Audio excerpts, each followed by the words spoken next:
I made it in memory of Allen Ginsberg, and I dedicated it to my buddy S.A.Griffin, who's a poet around LA.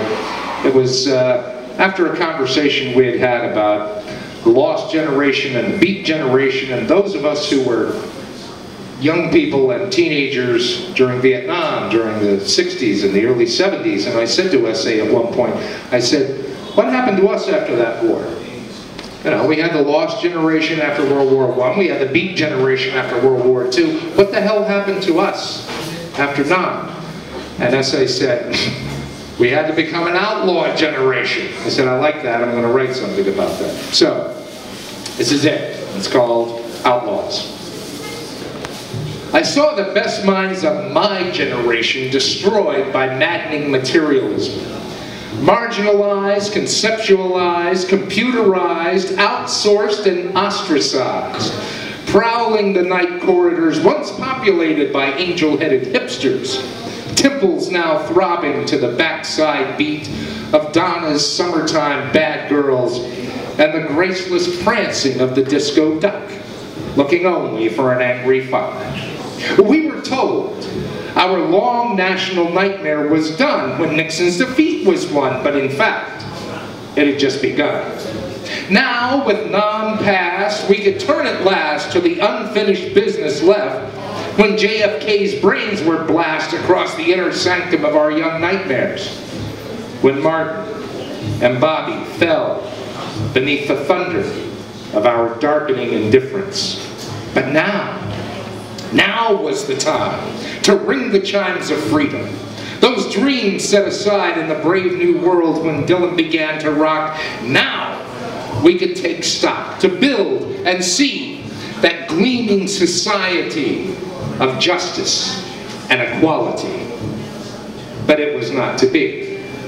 Oh, not while Jimmy lusted in his heart for angelic fairest of them all in her fiery red all-American swimsuit, while Suzanne jiggled and danced on our floor, while the Dukes of Hazzard tore through the back roads of our prime time, and Archie Bunker was reduced to merely a punchline.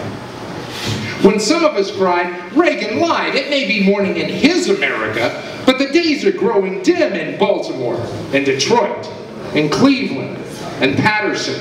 We were told, shh, sit down, don't frown, wear the smiley face, don't worry, be happy. Mork is here to make us laugh, and we'll just all float on this raft of good times. Shh. What else is there to do? You wouldn't want to wake everybody up, now would you? Have some Coke and a smile. We were told, come to the cabaret. Wind your way amid the beautiful girls shimmying behind Robert Palmer. Aren't they simply irresistible? Join our culture club. Become a karma chameleon. Would you break Blondie's heart of glass? Oh, and look, here's Big Noriega now. He'd be a good guy for James Bond to kick his ass. And don't you know Willie Horton's Darth Vader? And Gordon Gekko's decree that greed is good? Oh, well, looky-see. Here's Bill and Hillary. Why, they could be the second coming of Kennedy. Wouldn't that make you happy? Deeper, the darkening forest grew. Thicker the underbrush with the second coming of Bush. Only choice now?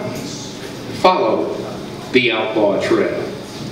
Try to find signs left by Whitman, those early bohemians in the now deserted village, the fading footprints of the lost generation, the ghostly existentialists of Paris, the dying echoes of the jazz sung by our beat brothers and sisters.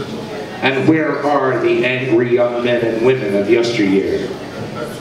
No more a lost generation, no more a beat generation. Now, a new outlaw generation, accompanied only by the hollow sounds of an all-embracing silence in a post-literate America, carving their poems in the sturdy oaks of the Wall Street Guardians, spraying their graffiti on the decaying walls of the blasted and forsaken cities, weaving their words and music on the webs of the internet, in New York cafes, projecting their plays, their performance arts, in the heart of forest clearings decked out as empty basement theaters. An outlaw generation, refuting a safe silence, refusing a silvery solace. If only they'd sing for Oprah, wrap their dreams in bling, become survivors or American Idols, accept the gospel of CNN or the hellfire of Fox News, and dance with the stars. Outlaws, watching for the sun to break through the leaves, loading up their well-polished weapons to ride again with the approaching dawn.